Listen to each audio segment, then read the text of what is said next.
કશો અને આ પેટ્રોલ પંપમાં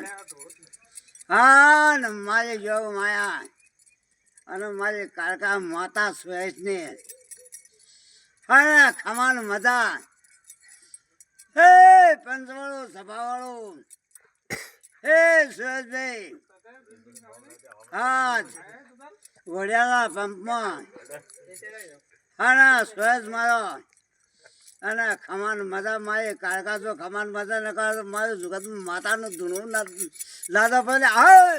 હે સુરેશભાઈ ખમાન મજા પંચવાળો સભાવાળો અને મારા સુરેશ એમ કે કાજ હું પેટ્રોલ પંપ ઘોડિયાલની માતા પેટ્રોલ પંપ સુરેશ છું અને મારે કાકા છે તો ખમાન મજા ન કરું મારું નામ કાકા ને કહે હટ